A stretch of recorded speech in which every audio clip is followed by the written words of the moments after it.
Tell us, how did this terrible thing happen? At this, the Levite man, the husband of the murdered woman, said in answer, I came to Gibeah of Benjamin with my concubine to stay overnight. And the inhabitants of Gibeah rose up against me and surrounded the house by night. They meant to kill me, but they raped my concubine instead, and she died. 10,000 to collect provisions for the army, so that they may take action against Gibeah of Benjamin in view of this disgraceful act that they have committed in Israel.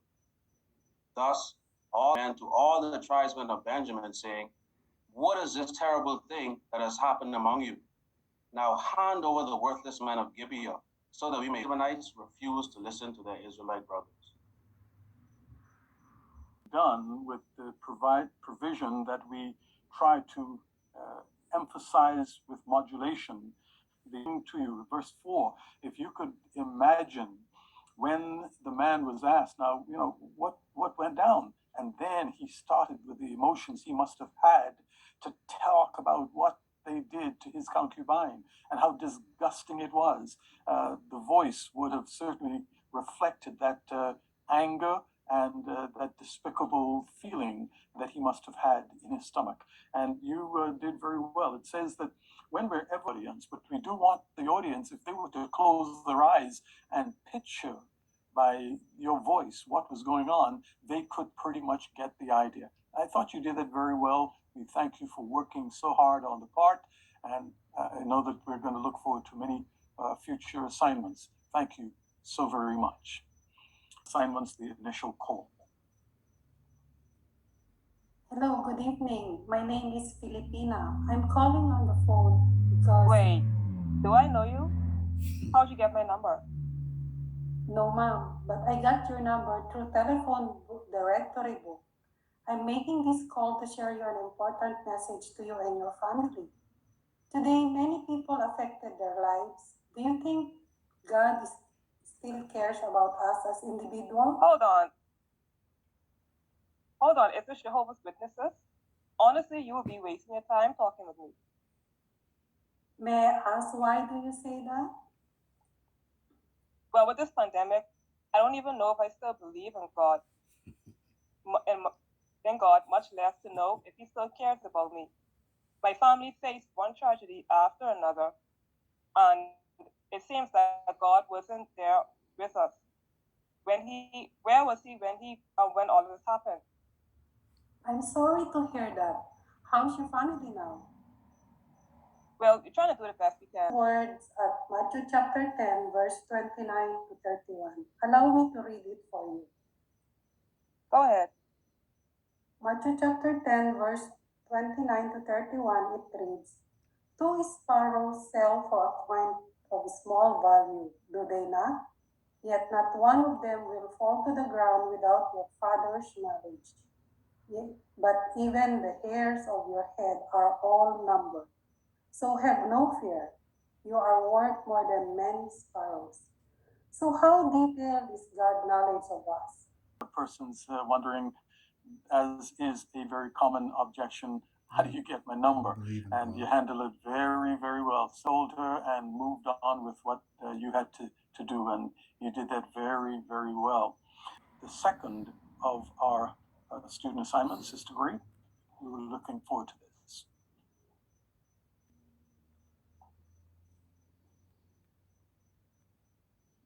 Do you remember what we talked about yesterday? Oh yeah, we talk about how God cares for the sparrow, and we are much more than a little bird. So I know that he cares for us too. He even knows how much hair we have on our heads. Yes. Did you think about how he helps us to cope with our problems? Well, I think about it a little bit. I think that he uses people to help us, like family and friends, even strangers sometimes. That is true. Let us look at a scripture that is often quoted in our society. Jeremiah 29:11. Oh, I know that voice. I know that scripture. That's very good. It will show us how else God helps us.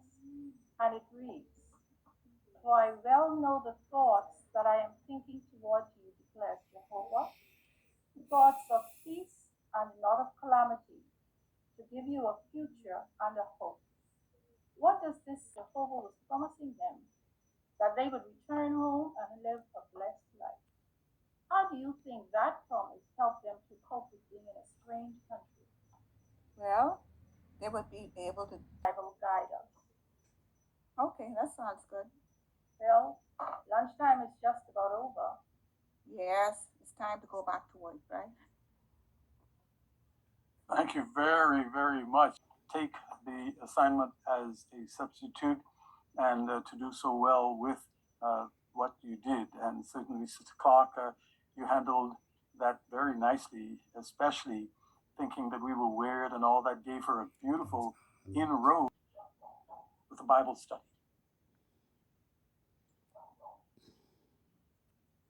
Tanya, with so many conspiracy theories and self-help gurus out there who are making contradictory claims on every subject imaginable, the word trust has become a buzzword. Yeah, that is so true, Anne. It really makes you wonder, who should I believe? That is why our lesson today fittingly asks the question, can you trust the Bible? Well, in the introduction, it mentions that millions of people do. So let's see whether you can too. Okay. That leads us to our first question, which asks, is the Bible a book of fact or fiction? Would you read that paragraph for me, please? Sure.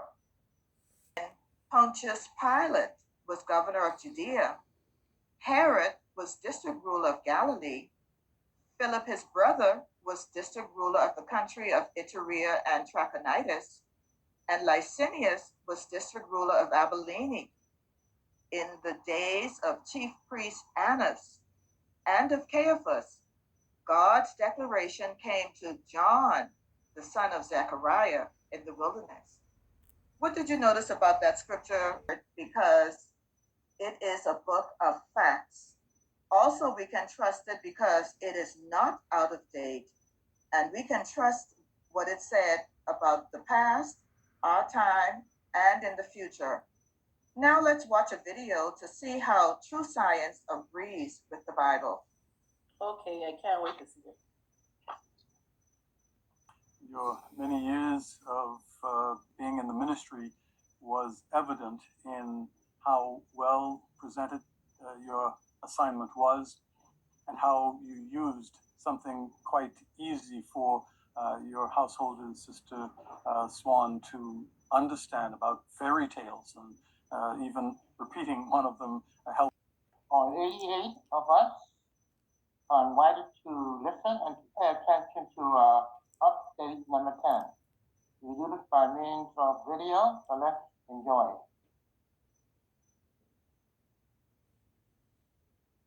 Spiritually and build others up during a time of adversity. You have made.